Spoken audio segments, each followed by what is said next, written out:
Hello, we are live. Welcome, Julie. Hello. Welcome, everyone. Our topic today is variability in leadership, something that every organization that we work with struggles with. And it can be really, really confusing to high-performing leaders. And you're a high-performing leader. I'm a high-performing leader, and I've spoken with high-performing leaders who say, I just don't get it. I attended the same training that every leader in my organization did. I sat right next to my peer leaders. I heard the CEO say, or a senior leader say, all right, we've trained you on this tactic, this skill, time to go. Time to start using it. Let's rock and roll. Away we go, right?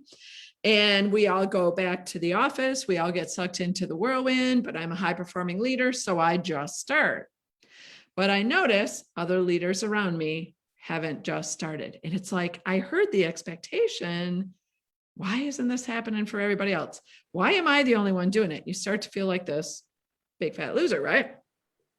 So my guest today knows a little something about training.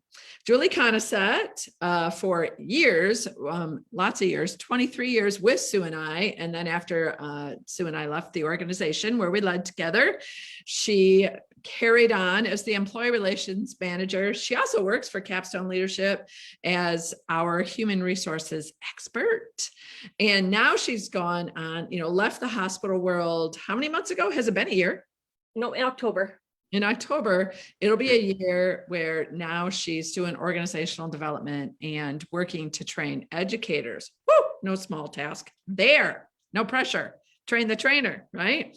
So, Jules, you have led for several years in our organization, both at the steering team level, responsible for being the right hand in leader training and HR. That's kind of what your department did as well as you were a team leader. You were the employee experience team leader. So how many leadership developments did you have your finger on the pulse?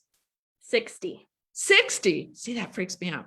Quarterly leadership development, 60, 60, longer than most people been married, P.S. So great job and kudos to you. And so the name of your team was HEAT. The steering team was HEAT. How did you in the HEAT team decide what was going to be on the agenda for all 60 of those trainings? First and foremost, we pulled our strategic plan to see where we wanted to go and what we wanted to accomplish and make sure that our leadership training was aligned with that. And then our organizational goals. Does this training support our mission, our vision? Does it support our goals with what we want to accomplish? We also had standing items on our agenda. Every quarter, we would have our CEO update, financial update. We also had a wellness piece, so that we could focus on leaders so they could take care of themselves, so they could continue to take care of their team. When we added a lot of providers, we had a meet the provider section where we would have a provider come and speak maybe 5 minutes. They talked a little bit about their background and they got an opportunity to see all the leaders in the room. And that was really well received as well. Well, plus you could learn how to manage them up. That's genius. I love it. Well, and make those personal connections as well, because oftentimes they would talk about their family, and you might have somebody in the audience who's, maybe their child liked to play soccer and somebody leads, they're part of the soccer association here in town. So yeah, that is genius. It's almost like an onboarding session. So I can vividly remember leaders that you and I both know and love that we worked with on a daily basis say, this is a waste of time. I could be back in my office being way more productive. I have expectations and you're teaching me how to achieve my goals. I already know how to achieve my goals. How do you respond to that? You take a deep breath first, because it's easy to be very sensitive when you work really hard to put forth training, but then take an opportunity and say, what could we do differently? Where did we fail in offering this training? Did we fail to make a connection to all the leaders in the room? Maybe our focus was on patient satisfaction and we didn't do a good job of connecting how the financial leaders in the room or the technology leaders, how they could also impact that or what their role was. So really taking a step back and talking to them and asking, well, what could we do differently to improve? How can you assist us and be a part of that? Right. Because oftentimes people have a lot to say, but they're a little bit more constructive if they realize they're going to have, play a part in the plan. So you didn't have the evil thought that I had, which is, oh, you're speaking at the next one, pal. Well, no, I have had those. That was the deep breath that I was talking about. Same goes for the people that talk the entire time. Peers, a lot of people aren't comfortable public speaking. So we have to recognize that as well. Yeah. Not only as, the team that's planning these, but the people that are sitting in the room. Mm-hmm. Yeah. You might not want to get up there, but one of your peers has taken the courage to get up and present. Maybe that's not a strength for them as well. So, to the guy talking in the back of the room, I have had those conversations with our steering team leader to say, I think he should present at our next leadership. Yes, exactly. Because there's a lot of prep that goes into it. Crazy. So how did you come up with an agenda that was a great sweet spot combination? Because I remember, I probably attended, 48 of these things. And the sweet spot between what leaders need to know and what leaders want to know. Sure. Our evaluation. So we also use the evaluation as your ticket out. And as part of that, we ask, what are 3 topics that you would like additional training? And then we combine all of that and see if there's a trend. Mm-hmm. Maybe it's difficult conversations and leaders would like a little bit more training on that. Maybe it's budgeting and, we have people that would like a little bit more training on that. So the big thing is connecting the dots back to those evaluations. So if you put budgeting on the agenda, Mm-hmm. it's important to tie that back and say, our agenda is created based on your feedback. Right. Because you don't want, you have 50 managers in the room and 30 of them are really good at budgeting, but 20 of them said they'd like more training. You don't want them thinking, why are they doing this again? It's important that they understand why, and then that we take their feedback and we act on it. Okay. So we do that. And then, like I said, with our goals and our strategic plan, what training do our leaders need to be able to accomplish Mm-hmm. that plan and execute and have successful goals? Well, and like you said, you had, a resiliency piece on every agenda. That's something you can use at home as well as work as well. So that theme of variation in leadership, in making sure that all leaders have the tools and equipment they need.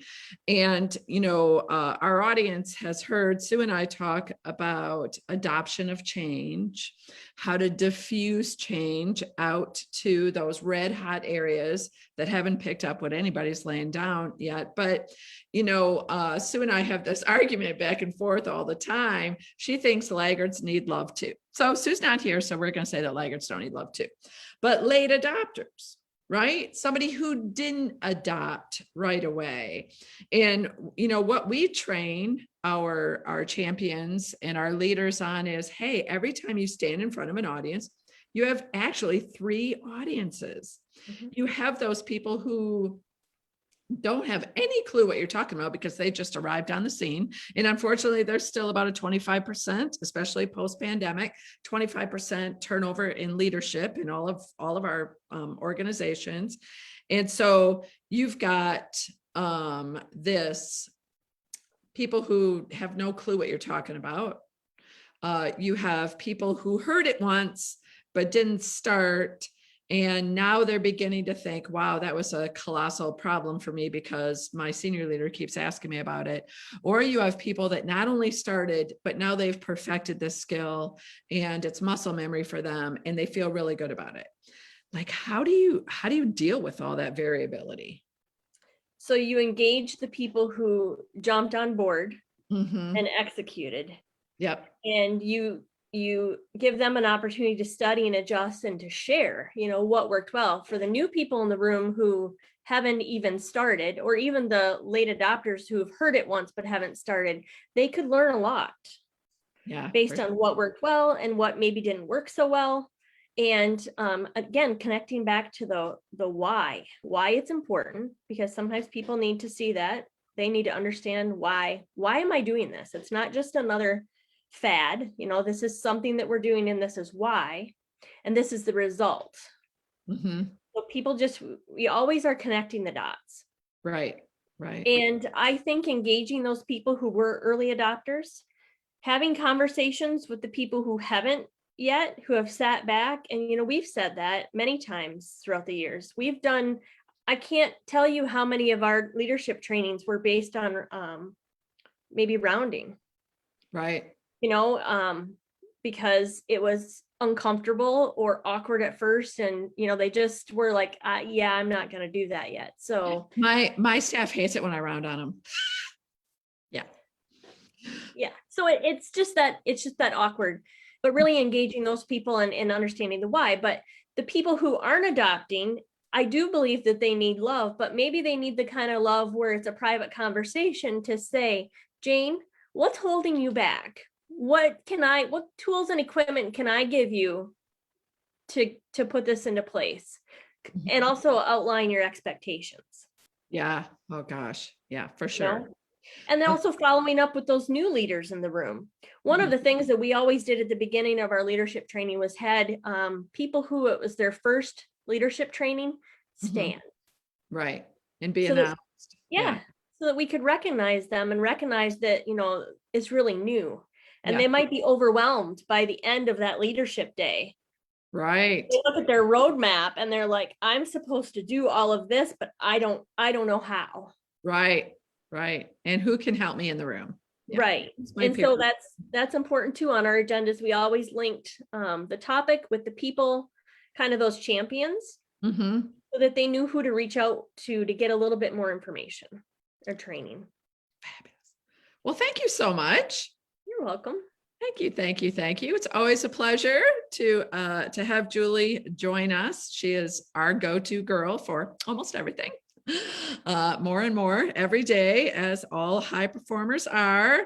But Julie just let me know, this is Sue and I's best day ever in our capstone world. Our favorite day is when we board a ferry and head across the big water of Lake Huron to our beautiful gem, Mackinac Island. We have 18 leaders joining us.